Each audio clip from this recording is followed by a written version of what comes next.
राधे कृष्ण दोस्तों, माघ पूर्णिमा की पौराणिक व्रत कथा। माघ पूर्णिमा की पौराणिक कथा के अनुसार एक नगर में धनेश्वर नाम के एक ब्राह्मण रहता था। उसकी पत्नी का नाम रूपवती था, जो कि बहुत ही पतिव्रता और सर्वगुण संपन्न थी, लेकिन उन्हें कोई संतान नहीं थी। इसलिए वो दोनों बहुत चिंतित रहते थे। एक बार उस नगर में एक महात्मा आए। उन्होंने उस नगर के सभी घरों से दान लिया, लेकिन धनेश्वर की पत्नी जब भी उन्हें दान देने जाती तो वो उसे लेने से मना कर देते। एक दिन धनेश्वर महात्मा के पास गया और उनसे पूछा कि हे महात्मन, आप नगर के सभी लोगों से दान लेते हैं, लेकिन मेरे घर से नहीं लेते। हमसे अगर कोई भूल हुई हो तो हम ब्राह्मण दंपति आपसे क्षमा याचना करते हैं। इस पर महात्मा ने कहा, नहीं विप्र, तुम तो हमेशा आदर सत्कार करने वाले ब्राह्मण हो, तुमसे तो भूल हो ही नहीं सकती। महात्मा की बात सुनकर धनेश्वर हाथ जोड़कर बोला, हे मुनिवर, फिर आखिर क्या कारण है? कृपया हमें उससे अवगत कराएं। इस पर महात्मा बोले, हे विप्र, तुम्हारे कोई संतान नहीं है। जो दंपति निसंतान हो उसके हाथ से भिक्षा कैसे ग्रहण कर सकता हूँ? तुम्हारे द्वारा दिया गया दान लेने के कारण मेरा पतन हो जाएगा। बस यही कारण है कि मैं तुम्हारे घर से दान स्वीकार नहीं करता। महात्मा के ऐसे बोल सुनकर धनेश्वर उनके चरणों में गिर पड़ा और विनती करते हुए बोला, हे महात्मन, संतान ना होना ही तो हम पति पत्नी के जीवन की सबसे बड़ी निराशा है। यदि संतान प्राप्ति का कोई उपाय हो तो बताने की कृपा करें। मुनिवर, ब्राह्मण का दुख देखकर महात्मा बोले, हे विप्र, तुम्हारे इस कष्ट का एक आसान तरीका है। तुम्हें 16 दिनों तक श्रद्धापूर्वक काली माता की पूजा कर उन्हें प्रसन्न करना होगा, तो उनकी कृपा से अवश्य तुम्हें संतान की प्राप्ति होगी। इतना सुनकर धनेश्वर बहुत खुश हुआ। उसने महात्मा का आभार प्रकट किया और घर आकर पत्नी को सारी बात बताई। इसके बाद धनेश्वर माँ काली की उपासना के लिए वन चला गया। ब्राह्मण ने पूरे 16 दिन तक काली माता की पूजा की और उपवास रखा। उसकी भक्ति देखकर और विनती सुनकर काली माता ब्राह्मण के सपने में आई और बोली, हे धनेश्वर, तू निराश मत हो, मैं तुझे संतान की प्राप्ति का वरदान देती हूँ, लेकिन 16 साल की अल्पायु में ही उसकी मृत्यु हो जाएगी।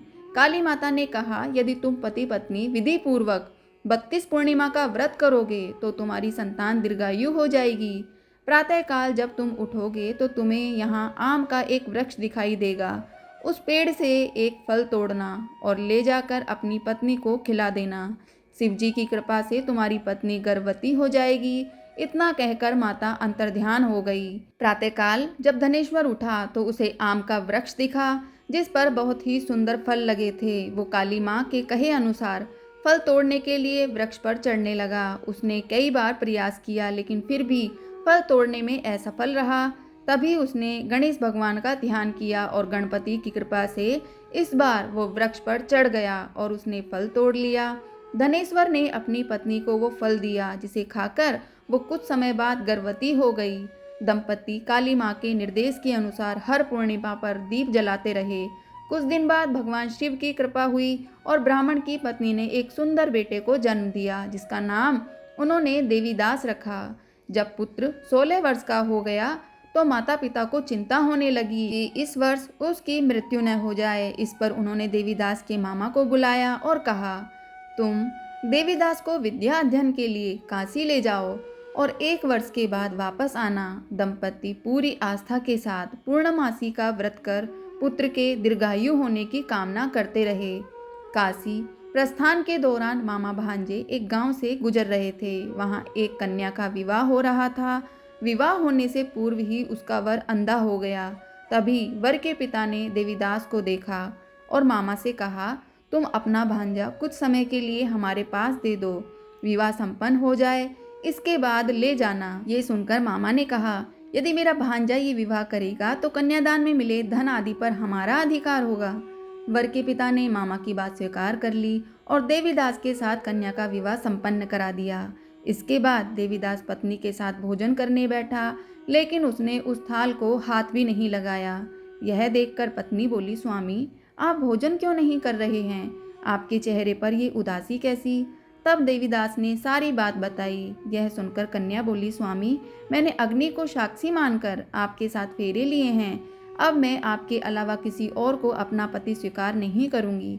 पत्नी की बात सुनकर देवीदास ने कहा, ऐसा मत कहो, मैं अल्पायु हूँ। कुछ दिन बाद मैं 16 वर्ष की आयु होते ही मेरी मृत्यु हो जाएगी।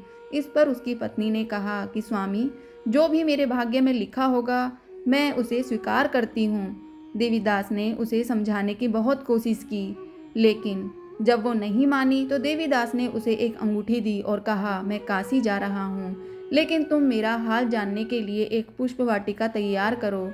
उसमें भांति भांति के पुष्प लगाओ और उन्हें जल से सींचती रहो। यदि वाटिका हरी भरी रहे, पुष्प खिले रहें तो समझना कि मैं अभी जीवित हूँ, और जब ये वाटिका सूख जाए तो मान लेना कि मेरी मृत्यु हो चुकी है। इतना कहकर देवीदास काशी चला गया। अगले दिन सुबह जब कन्या ने दूसरे वर को देखा तो बोली, ये मेरा पति नहीं है, मेरा पति काशी पढ़ने गया है। यदि इसके साथ मेरा विवाह हुआ है तो बताएं कि रात्रि में मेरे और इसके बीच क्या बातें हुई थी और इसने मुझे क्या दिया था। यह सुनकर वर बोला, मुझे कुछ नहीं पता, और पिता पुत्र वहां से वापस चले गए। उधर एक दिन प्रातःकाल एक सर्प देवीदास को डसने के लिए आया, लेकिन उसके माता पिता द्वारा किए जाने वाले पूर्णिमा व्रत के प्रभाव के कारण वो उसे डस नहीं पाया। इसके बाद काल स्वयं वहां आए और उसके शरीर से प्राण निकालने लगे। देवीदास बेहोश होकर गिर पड़ा। तभी वहां माता पार्वती और शिव जी आए। देवीदास को बेहोश देखकर देवी पार्वती बोली, हे स्वामी, देवीदास की माता ने 32 पूर्णिमा का व्रत रखा था, उसके फलस्वरूप कृपया आप इसे जीवन दान दें। माता पार्वती की बात सुनकर भगवान शिव ने देवीदास को पुनः जीवित कर दिया। इधर देवीदास की पत्नी ने देखा कि पुष्प वाटिका में एक भी पुष्प नहीं रहा। वो जान गई कि उसके पति की मृत्यु हो चुकी है और रोने लगी। तभी उसने देखा कि वाटिका फिर से हरी भरी हो गई है। ये देखकर वो बहुत प्रसन्न हुई। उसे पता चल गया कि देवीदास को प्राणदान मिल चुका है। जैसे ही देवीदास 16 वर्ष का हुआ, मामा भांजा काशी से वापस चल पड़े। रास्ते में जब वो कन्या के घर गए तो उसने देवीदास को पहचान लिया और प्रसन्न हुई। धनेश्वर और उसकी पत्नी भी पुत्र को जीवित पाकर हर्ष से भर गए। जय श्री राधे कृष्ण। दोस्तों, तो यह थी पूर्णिमा की व्रत कथा। आपको कैसी लगी कमेंट में ज़रूर बताएं। मिलते हैं दूसरी कहानी में।